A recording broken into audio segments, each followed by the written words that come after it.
The following motion. Whereas it is provided by Section 63(1)(a) of the Public Finance Management Act, number 14 of 2020, the Act, that the Minister of Finance may, by affirmative resolution of Parliament, borrow from a bank or other financial institution for the capital or recurrent expenditure of government, and whereas it is further provided by Section 64 of the Act that money borrowed by the government must be paid into and form part of the consolidated fund, and whereas the Minister of Finance considers it necessary to borrow an amount of $102,128,294 from the Export-Import Bank of the Republic of China to provide budgetary support for the fiscal year 2022-2023, and whereas the loan is repayable in 20 years commencing from the date of first disbursement of the loan, inclusive of a grace period of 5 years, and whereas the loan is repayable in 30 consecutive equal or as nearly equal as possible semi-annual installments, the first of which must be made on the last day of the 66th month from the date the first advance under the loan is made by the Export-Import Bank of the Republic of China, and whereas interest is payable at the rate of 6-month Chicago Mercantile Exchange term secured overnight financing rate plus 0.2% and 1.25% per annum, and whereas if the full amount of the loan has been drawn down, each principal installment must be in the amount of $3,404,277, except that the last principal installment must be the amount of $3,404,261. Be it resolved that the Parliament authorizes the Minister for Finance to borrow the amount of $102,128,294 from the Export-Import Bank of the Republic of China to provide budgetary support for the fiscal year 2022 to 2023. Be it further resolved, the loan is repayable in 20 years, commencing from the date of the first disbursement of the loan, inclusive of a grace period of 5 years. The loan is repayable in 30 consecutive equal or as nearly equal as possible semi-annual installments, the first of which must be made on the last day of the 66th month from the date the first advance under the loan is made by the Export-Import Bank of the Republic of China. Interest is payable at the rate of the 6-month Chicago Mercantile Exchange term secured overnight financing plus 0.2% and 1.25% per annum. If the full amount of the loan has been drawn down, each principal installment must be made in the amount of $3,404,277, except that the last principal installment must be in the amount of $3,404,261. Mr. Speaker, the resolution as read before Parliament is to seek the approval of the government to borrow $102.1 million or EC 277.4 million from the Export-Import Bank of the Republic of China for budgetary support for the fiscal year 2022-2023. Mr. Speaker, in my inaugural budget address on March 29, I proposed and Parliament approved expenditure in the amount of $1.842 billion for the fiscal year 2022 to 2023. To finance that expenditure, I indicated that revenue and grants in the amount of $1.327 billion will be used, and after taking consideration refunds, the government will have to borrow $505.12 million. That was stated clearly in the budget statement. Mr. Speaker, I further indicated that the amount of $425.4 million would come from external sources, and this is why we are here today to borrow from the Exim Import Bank, Mr. Speaker.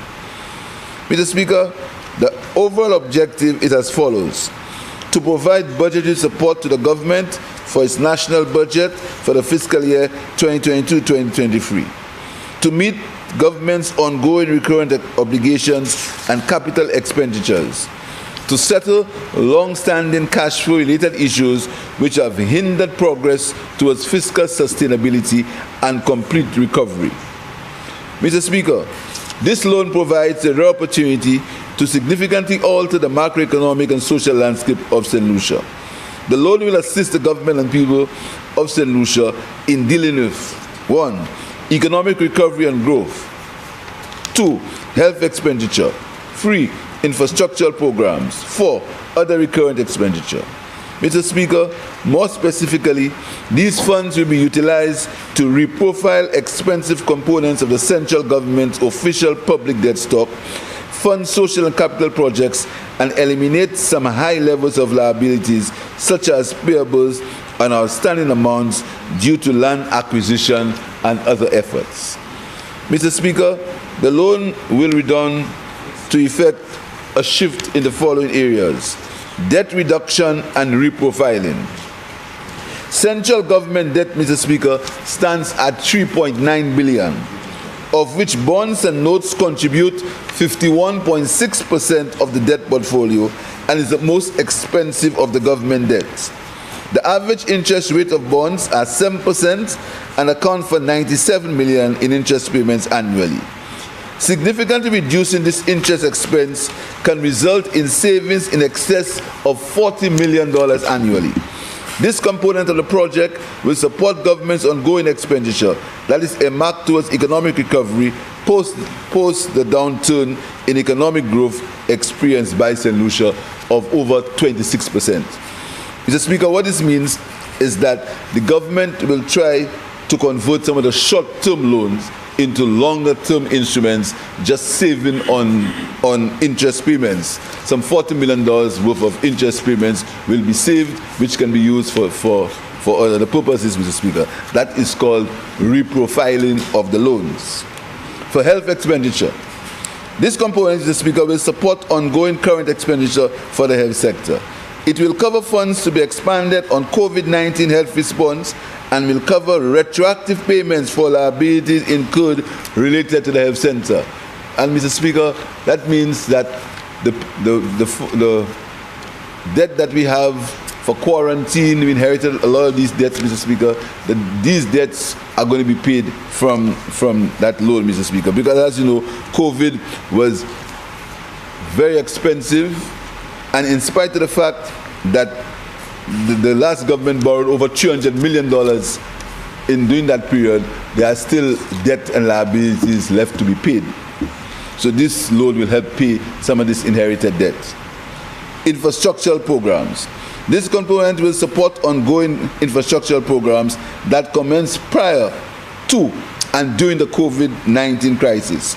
The government will undertake to utilize monies under this component to upgrade, redevelop, and expand infrastructure in keeping with the developmental agenda. Part of that money, Mr. Speaker, will be used to fund some of the expensive DFCs, the design finance contracts that were inherited from the last government, and for over a 5-year period, Mr. Speaker, which is rather short-term for the construction of roads. So we're going to use some of that money to pay down on these DFCs to give us some more fiscal space, Mr. Speaker. Reducing the stock of payables. This component of the project will be channeled funds to the domestic economy for the settlement of long-standing arrears to local contractors, service providers, and international agencies. Mr. Speaker, at the end of November, November 2022, the stock of payables was $132 million. With the majority, Mr. Speaker, outstanding is, and the total 63, the majority of it was over 120 days. Inherit, Mr. Speaker, and totaling $63.5 million, or 48% of this debt. So these payables, Mr. Speaker, they've been there for a long time. They've been there for a very long time. So we are looking to see if we can use some of that money to pay down these payables, which will again help the local economy, because we are going to be paying these merchants and these suppliers that the government owes for a long time, Mr. Speaker. Mr. Speaker, we'll also try to reduce some of the land settlements. You know, Mr. Speaker, the government acquired land, and they have not paid the people from who they acquired that land for.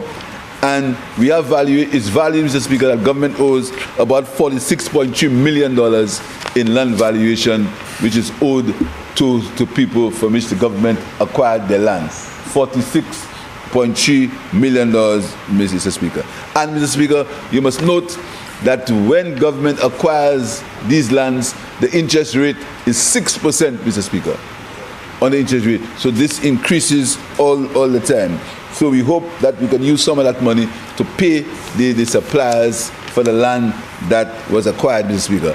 And that land was acquired for a long time before. So it's not only land acquired during our 17 months. It's been acquired for a long time, Mr. Speaker. Mr. Speaker, looking at all the options, and it is stated clear in the budget that the government will try to reprofile its debt. That means instead of looking for all our needs on the short-term market, basically the RSM, the government will try to get some long-term financing. Long-term financing with a 5-year grace period, which would be repaid in 20 years, Mr. Speaker. And the government of Taiwan, after some negotiations, some serious negotiations, agreed to help us with a long-term loan, Mr. Speaker, which will meet these requirements. And these loans, Mr. Speaker, they were confirmed in an agreement between the government of St. Lucia and the government of Taiwan. These loans were confirmed for a period, and they are in the agreement which is made between the government of Taiwan and the people of St. Lucia. So that money is definite money that we will get, all things being equal. Mr. Speaker, we've decided to allocate this loan, the $102 million in the following manner. $146.8 million to be allocated towards budgetary supports in the fiscal year 2022-2023, of which $92.9 million will be allocated for recurrent expenditure, while the sum of $53.8 million will be allocated for capital expenditure. The sum of $42.6 million to economic recovery and growth, which will include reduction in long-outstanding high-priority payables. The sum of $69.3 million for infrastructural programs, which includes settling long-standing high-priority land acquisition liabilities. The sum of $2.1 million for health response, and the sum of $105.9 million for recurrent expenditure to include payments to ensure the contribution of government operations in the provision of goods and services to the general public. Mr. Speaker, the terms and conditions of the loan are similar to other loans negotiated at the Exim Bank, and is considered concessionary financing of the long-term type, Mr. Speaker. Mr. Speaker, the repayments begin 5 years, after 5 years, and they will be basically $3.4 million in equal semi-annual installments of $3.404 million, and they will begin 5 years after the loan has been fully disbursed, Mr. Speaker.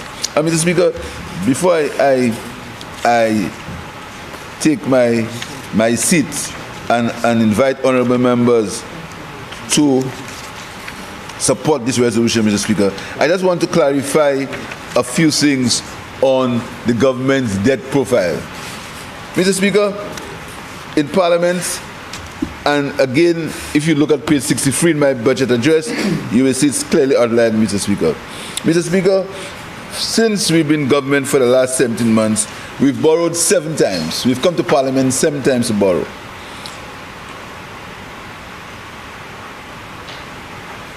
From these 7 times, Mr. Speaker, and I'll outline it, starting instrument number 2022, number 94, we borrowed $21.6 million. And that was for the census, Mr. Speaker, and that was the census that started. We had to borrow to continue. That debt was incurred before our time. Number 2022, number 92, Mr. Speaker. We borrowed from COVID, from the EIB, $36.4 million. Again, that's something we inherited, which we had to come to Parliament to confirm it and to get Parliament to pass it, Mr. Speaker.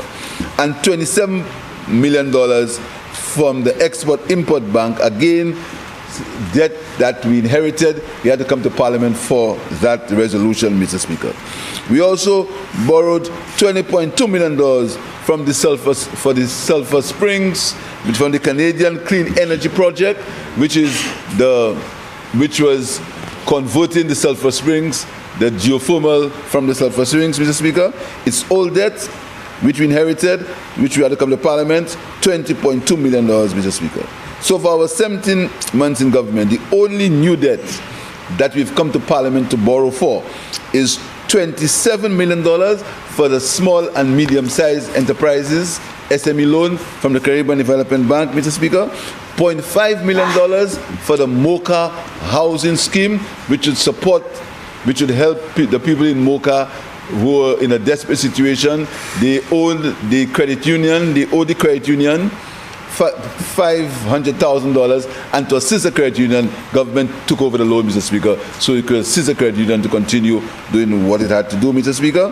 And for the blue economy, $48.6 million. Mr. Speaker, these are the facts as it relates to borrowing, which is government has borrowed, and now we come into Parliament to borrow to fund the budget for 2022-2023 for $102 million. These are the facts, Mr. Speaker, clearly outlined in the budget, clearly outlined that is what the government has done, and the government is meeting its obligation. What you must note, Mr. Speaker, is from the last budget to now, the government has financed its operations basically from cash flow and basically from short-term borrowing on the regional securities market, Mr. Speaker. This is how the government has been financing its operations. So this is the first time that we are coming to the Parliament to borrow new money to finance the 2022-2023 budget, Mr. Speaker. These are the facts as it relates to the budget. Nothing hidden, nothing done undercover, nothing done to try to deflect. Clearly stated in the budget that we have to fund the budget by these means, and I've outlined how we borrowed it and what we borrowed before, Mr. Speaker, what we came to Parliament before, apart from the free loan that I've mentioned, was to meet obligations that the last government took, and we came to Parliament to formalize it for a resolution. Mr. Speaker, I thank you, and I ask honourable members to support this resolution. Thank you, Mr. Speaker.